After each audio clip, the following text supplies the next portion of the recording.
বিরতির পর আবারও স্বাগত সংবাদে। আবারও পুলিশের হাতে উদ্ধার গাঁজা। তেলিয়ামুড়া থানার অন্তর্গত মোহরছড়া এলাকা থেকে ৪৫ কেজি গাঁজা উদ্ধার করতে সক্ষম হয়েছে তেলিয়ামুড়া থানার পুলিশ। সংশ্লিষ্ট ঘটনার বিবরণ দিতে গিয়ে তেলিয়ামুড়া থানার সাব ইন্সপেক্টর রজত জমাতিয়া দাবি করেছেন, অন্যান্য দিনের মতো নির্দিষ্ট প্যাট্রোলিং চলছিল এবং সেখানেই কিন্তু আটক হয় এই ৪৫ কিলো গাঁজা। আমরা শুনে নেব পুলিশের বক্তব্য, কিভাবে এবং গোপন সংবাদের কি ভিত্তিতে তারা সেই গাঁজা উদ্ধার করতে সক্ষম হয়েছেন।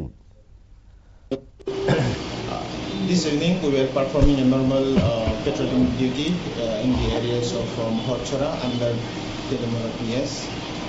At that time we saw one bag that is like a trolley, and the other one is bedding, hold all bag beside the road. And with the help of the local people of Mohochora, we opened it and we found suspected ganja inside that trolley and bedding. And after opening, we have seen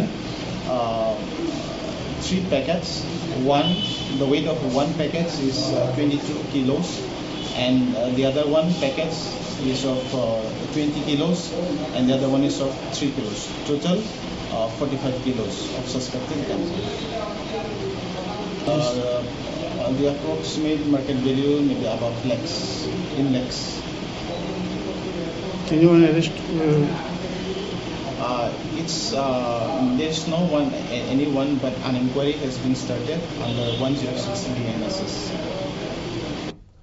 আপনারা শুনলেন রজত জমাতিয়ার বক্তব্য। Police sub inspector তিনি যা তুলে ধরলেন যে সেখানে একটি ব্রিফ কেসে ছিল সেই গাঁজা, ৪৫ কিলো গাঁজা, এবং আগামী দিনে এই গাঁজা রেল মারফতে বহিরাজ্যে প্রেরণের জন্য কিন্তু মজুত করা হয়েছিল, সেটাই কিন্তু ধারণা, এবং সেই সন্দেহে একজনকে কিন্তু জিজ্ঞাসাবাদ করা হচ্ছে।